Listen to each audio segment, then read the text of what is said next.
Good morning and welcome to John Beck. This is your principal, Mr. Lin, and I hope that you had a wonderful Tuesday yesterday. Today is Wednesday, February 12th, 2025, and it is a day D for instrumentals. It's a day 4.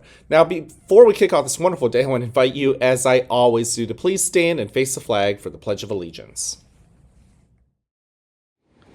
I pledge allegiance to the flag of the United States of America and to the republic for which it stands, one nation, under God, indivisible, with liberty and justice for all. Thank you. Now go ahead and take a seat. I'm so happy that you guys are here in school. And being able to see you, it makes my day. And for that reason alone, it proves that you are worth it. You are truly an important ingredient at our school. We've got 3 expectations here at the school. You know what they are. Number 1, be respectful to yourself as well as to other people. That includes your teachers. That's important. That includes to your classmates, and that includes all of the people that you come into contact with. And 5th and 6th grade students, I want to remind you once again that when you're in the cafeteria, it's important that you show that respect. Sure, that is an opportunity for you to maybe get away with things that you shouldn't be doing because we have fewer adults in there. It is also your opportunity to show us what you're really made of, whether or not you can be cool, whether you can be calm, and whether you can be collected. Number 2, show that you are responsible. Be cognizant, be aware of the things that you are in control of, your hands, your feet, where does it come out of your mouth? And all of those things are things that you can control, and you can really make other people's days as awesome, or you can make other people's days as not so great. If I were to use discouraging words, if I were going to use my hands in hurtful ways on the bus towards somebody, I am making their day worse. When those kids go home and they tell their parents, they tell their family, they tell their siblings about their days, I don't want to be the bad guy in the story. And I know you don't want to be the bad guy in your story. And once again, while there's a lot of things in life that we can't control, that is something you can control, whether or not you can be a hero or a good guy in somebody else's story. Number 3, show that you are ready to be the best version of yourself. We've talked about it earlier. Make sure to feed the good wolf, or shall I say, feed the T-flex. We all have moments where our brains will go into rock brain mode, whether it's because we're not sure if we're going to have a snow day or not, whether we're going to have a delay or not. And then all of a sudden our schedule is all out of whack and we just don't know how to respond to it. We get into that rock brain, and it's important to take that breath and feed the good wolf to say it's okay to be flexible. Feed T-Flex as the ultimate wolf. It is February, and once again, it is Black History Month, and we will continue to talk about the 54th Massachusetts. Once again, it's the 1st Northern Regiment, Northern Group of United States Army soldiers, made up entirely of African Americans. Their leader was Robert Shaw. He was a white man. He came from a family of abolitionists up in Boston. His family was fighting to free slaves even before the Civil War. They probably were supporters of the Underground Railroad. And so when it came time to find an officer who would lead the African Americans, many of them free African Americans, into battle, Robert Shaw sign up to do it. There were a lot of white officers who, unfortunately, were also racist and didn't really want to lead African American men into battle. But Robert Shaw wanted it. That was an assignment that he took great pride in.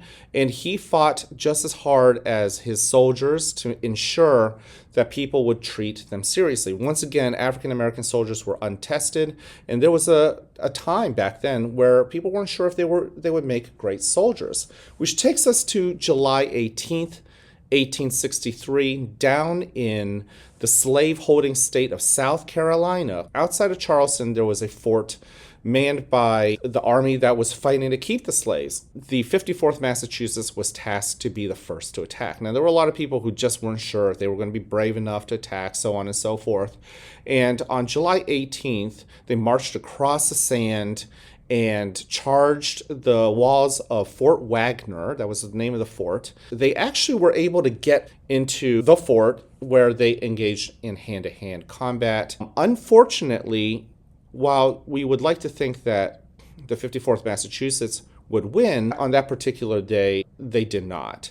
But what they did do was they proved to everybody that they were as brave and full of valor as any other soldier in the United States Army. Many of these soldiers ended up getting killed during that battle. Many of them, as you know, came from Lancaster, Pennsylvania, right here where we live. Even Robert Shaw himself did not make it out alive. He ended up getting buried as a white man with his African American soldiers. While a lot of people thought that was going to be an insult to him, Robert Shaw's father actually said this was his greatest pride. He's so proud that his son fought for and fought with the brave African Americans of the 54th Massachusetts.